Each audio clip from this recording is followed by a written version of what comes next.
Nasib rumah Abah Jajang tak lagi hijau usai Lebaran.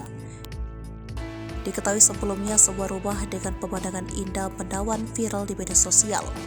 Karena indahnya pemandangan di sana, diketahui Gubernur Jawa Barat Ridwan Kamil sempat datang ke sana. Bahkan Abah Jajang mengatakan pernah menolak saat rumahnya ditawar dengan harga 2,5 miliar rupiah. Rumah tersebut berlokasi di Cianjur, Selatan, Jawa Barat. Akan tetapi saat ini kondisi halaman rumah Jajang yang viral lantaran keindahannya berubah jadi suram. Hal itu diduga lantaran banyaknya pengunjung yang menyerbu rumah Abah Jajang.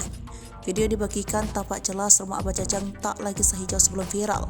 Unggahan akun TikTok @kio.04 memperlihatkan kondisi terkini rumah Abah Jajang. Lebih lanjut, terlihat hamparan rumput hijau tak ada lagi di perkarangan rumah Abah Jajang. Warganet pun yang memberikan komentar seolah menunjukkan rasa kekecewaan kepada para wisatawan yang sudah merusak rumah Abah Jajang.